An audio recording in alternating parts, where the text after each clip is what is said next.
being on the hot ones, that got me a lot of street cred. No one wants that. My oldest son couldn't watch Elf when he was little because he hated when James Caan yelled at me. Oh, That's trying to interrupt our interview. well, come on up. I don't know. Come on up. So we're already connecting. We Will. already, yep. I love that for me. Moon children, right here. Exactly. This show was hilarious, completely unhinged in the best Yes. way. But what I love is that I recently learned that you originally wanted to be a sports journalist. Yeah. And you've played so many athletes and sports personalities throughout your career. You even are a partial owner of a football team. Now you have the Hawk. I'm curious, what would that younger version of you who dreamt of being a sports journalist say about your career now? Oh, younger version would not believe it. Yeah, would be like, what? That's what you're going to get to do? Incredible. But yeah, I mean, I grew up around entertainment. My dad's a musician, and I think I always secretly wanted to do what I ended up doing, but I played a lot of sports, and sports journalism was kind of what I thought was the bridge between like going out there and trying to make it as a comedian felt too crazy. So I thought, well, I'll go to broadcast journalism school. I'll study sports information. I'll be a sportscaster. And then I got out of college, and the itch was still there, and I just, so. Well, good thing you scratched that itch. Yeah, exactly. It needed to be scratched because Yeah. you gave us pop So I've culture. gotten and this is the way, like a show like this, I'm able to kind of exercise both sides Yeah. of my brain that way. You know, speaking of Lonnie, the Hawk Hawkins, I want to make sure I Yes. say his name properly. Right. The Hawk. The Hawk. Settle this for me. Do you think he's really a good person? You know, I'm glad that there's a debate because I kind of wanted to play someone who's, because none of us, there's a lot of gray out there in terms of where we fit on the spectrum. And I think there's a lot of people with good intentions who end up doing bad things and maybe don't mean to. And I think he's kind of imperfect. Yeah. And he's not a really good dad or husband, but then he kind of feels bad for it, and he wishes he could be better, but then he's super impulsive, and he's always struggling with all of it. Yeah. But I think as you follow the arc of the season, you really do see that Lonnie does have a heart. Yeah. And so I would say yes, ultimately he is a good person, but it's a very bumpy journey to get there. Yeah, he doesn't always know how to show it. No. At all. Yeah. You know, you mentioned Lonnie's not the best dad. You are a father of 3. Right. And one thing that I learned is that Lonnie's love of the game is no match for his love of his family. Right. And I'm curious, with you having done so much in your career, what's one role that maybe got you some cool dad points at home? Oh. Like, or when did you officially become the cool dad at home with your boys? Let's see. Well, probably being on the hot ones. That got me a lot of street cred. Not with the even an boys. acting role, No, just- it's almost like, oh yeah, that's your day job. Dad, you're on the hot ones? Why didn't you tell me? That's hilarious. That's when you became cool. Pretty much took that long. That's Yeah. hilarious. Yeah, but it's funny, the way they consume entertainment. It's a lot of like, oh my God, you're gonna go on that podcast? You're gonna talk to this person or do that? And then they'll kind of, when they were little, it was really cool that he did the Lego movie. Yes. That was huge. And then they kind of have now revisiting a lot of the stuff I've done. And in fact, one of my boys, my youngest son, was like, Dad, I just watched Stranger Than Fiction. Good job. That's such a good movie. I'm like, okay, see? I feel like that's the best compliment, right? Yeah. To hear from your kids. Yeah. But I think part of being a good parent was I was willing to live with the fact that if they never brought up anything I ever did, I had to be okay with that. And I wasn't gonna force them to like, okay, let's watch my movies. Yeah. And if they naturally wanted to kind of look at something, my oldest son couldn't watch Elf when he was little because he hated when James Caan yelled at me. Oh, So he's like, Dad, I can't watch that movie. He's too mean to you. that's so precious. Yeah. So it's always been up to them.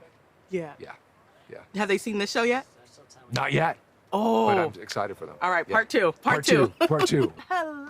Hello. Oh my goodness, this show is completely unhinged in the best way possible. I was cracking up at every single scene, and I kept wondering, what was it like to actually shoot this and be on set with all of you? Can you take me back to one of the funniest moments on set for you? There were so some many. scenes where everyone was on the golf course, and those were always pretty funny because you'd film the different little sections, and so when you finished your section, you know, you'd watch Jimmy and Will, then you'd watch Fortune and Will, and Molly would be over with her husband. So those times when we were all together were pretty fun to just watch. There was one moment that just came to mind actually, where Luke came up with some way of measuring your putt that I don't think is a thing at all. Although He just starts doing this, and he's like, right quadrant, left quadrant.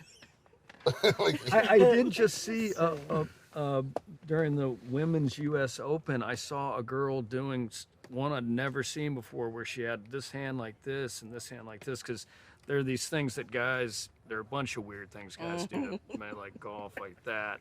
But I did try and make one up, trying to make He these went guys for the laugh. double and somehow was measuring out the putt like this. The double Like whammy. it was. Molly, how about you and all the F-bombs and the swear words that you were dropping? Do you Oh do that in my your everyday life? Gosh, no, not at all. That was She does hard. not. No, not at all, not at all. But I was going to say one thing too fun about shooting was we also had a lot of extras that would be in the stands playing fans.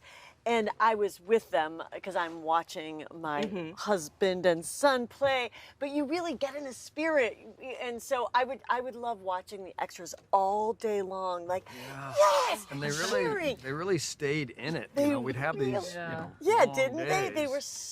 were so sweet, and they loved, you know, shooting, and it was fun. And Yeah. I would talk to a lot of them because I was with them, and they were all so sweet. All those people that did scenes here at Pelican Bay. Oh. But no, the swearing stuff was hard. I was like, oh, I feel so mean. It was like so mean. Sold it. Oh, okay, I was good, Like, oh, good, she's good. got some spiciness in her. Okay. Okay, good.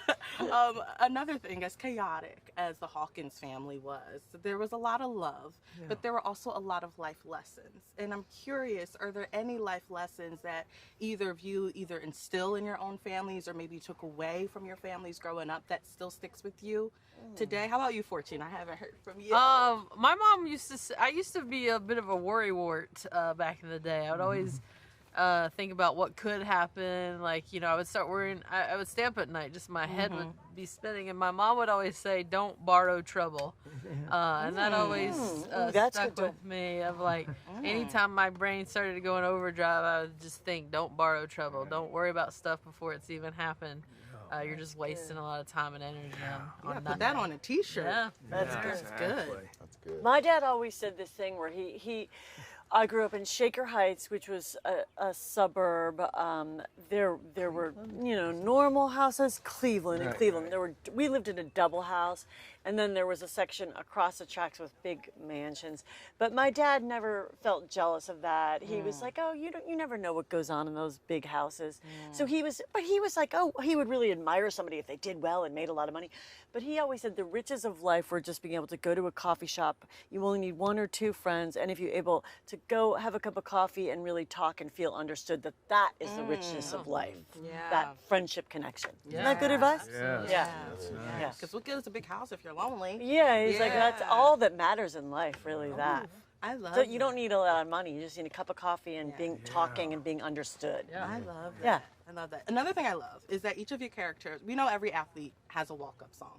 I feel like each of your characters would also have a specific walk-up song. But what I want to know is what would be your real-life walk-up song going on to set? I want to know your music taste. Yeah. Mine's going to be Janie's Got a Gun by Aerosmith. Oh, yeah, that's a good one. That's a I good love one. that That's a song. really good I one. love that. Yeah. I've been going through a bit of a Phil Collins phase lately, and I think like in the morning, Ooh, I like yes. playing music in the morning where I can like ease into my day. I can't really start too strong. Yeah. So I'll do like calm stuff like Majid Jordan or like FKJ or Can we hear you sing a little bit? What? Can we hear you sing a little bit? No, no one wants that. How about you two? Maybe Edge of Glory by Lady Gaga, something like real pumping you up, feeling like you're about to do something big. You're a little monster. Yeah, Okay, why I not? love that. Yeah. I was listening to "Running on Empty" by Jackson Brown yesterday, and thinking, "Gosh, it's such a great song." But I always like to kind of try and blend in on set. I don't know that I want a walk-up song. You don't want to be the star of the show? Oh, We all were stars. We have somebody that's trying to interrupt our interview. Well, come on up. I don't know. Come on up. Who's this stranger?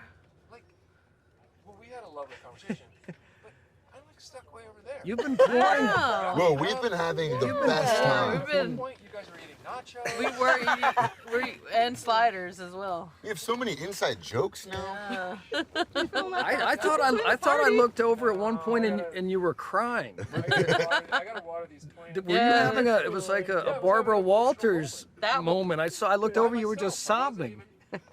That plant in particular does look dry. That's right. The fact that he knows what the plan is. Oh my gosh, that's hilarious. Well, thank you all Thank so you much very for your much. time. This was so lovely. Appreciate it. Congrats on the show. Thank you.